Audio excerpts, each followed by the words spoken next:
scene.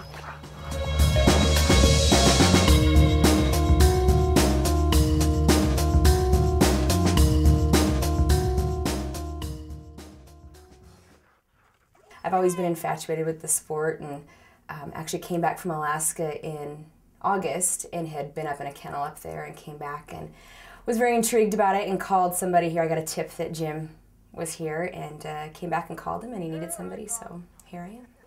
I started mushing, I guess you'd say. I started training with Jim in September of '06. When I came in here, the first thing I started off doing was I just followed him around and pretty much shadowed him.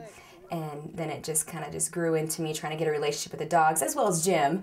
And then it just grew from there, and now he gives me quite a bit of authority to go out and run his dogs, and it's evolved into a great relationship. And having Jim be a speed musher, that's definitely a whole lot different than somebody being a distance musher. When I first went out on my first sled dog run with Jim, he put me on a 4-dog team, and I was actually scared out of my mind just to go with 4 dogs. It was so exciting. It was so scary. I was petrified, but I was excited. It was all these emotions going through it, and I can't even believe I'm on a sled, and like all this stuff's going through my mind. But I made it back in one piece, and I talked to my dogs the entire time. I had 4 male dogs, and I just kept telling them, "You guys are such good lads. You're gonna get me through this." And so they did, and it was the most invigorating. It was so great.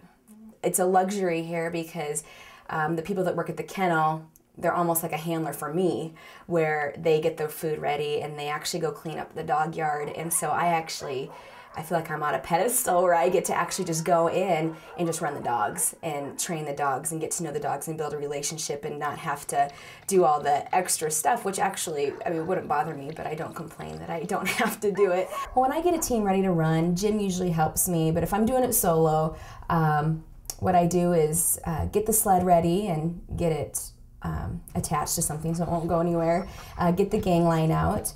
I run whatever dogs he needs me to run, and I hook the dogs up. Before that, I harness them, and then I hook them up, and we're ready to go. I'm not sure exactly if other kennels do this or not, but I know some don't, but we give the dogs a lot of freedom. We harness them up, and then we actually let them run free.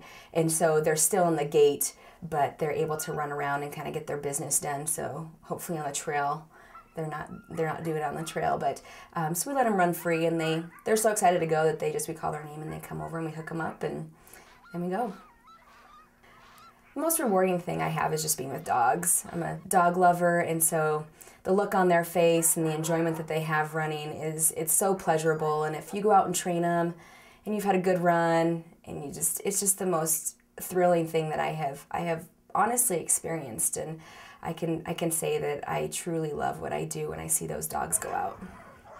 Well, if it's up to Jim to turn a sled, he just goes and just turns it. He doesn't stop or put any brakes on or anything, and he just goes into it. He's been so good to watch. For me to go into a turn, though, I don't have the confidence yet to do it at full speed going down a hill. But go around corners, if you're going to turn and stuff. This is another funny story that Jim was telling me, that he learned how to say ha, which is left, and then gi, which is right. He learned it G because he just read it in a book and he didn't know, so his dogs know G, and then I learned it from him as G, and so he and I just are the ones that say it wrong. But it's supposed to be ha and gi, and we say ha and G. Today, actually, one of the dogs came up to me, and I just saw him eat his poop, and he came up and he licked me, and it was all over his paws, and it got all over my coat, and, whatever, it's funny to me. That's just funny, and for some, it just completely turns them off, and so it's, I think you have to have the right woman, I think, for sure, to be able to do this, to get out of the USA women way we are, I guess, if you'd say, the prim and proper, so.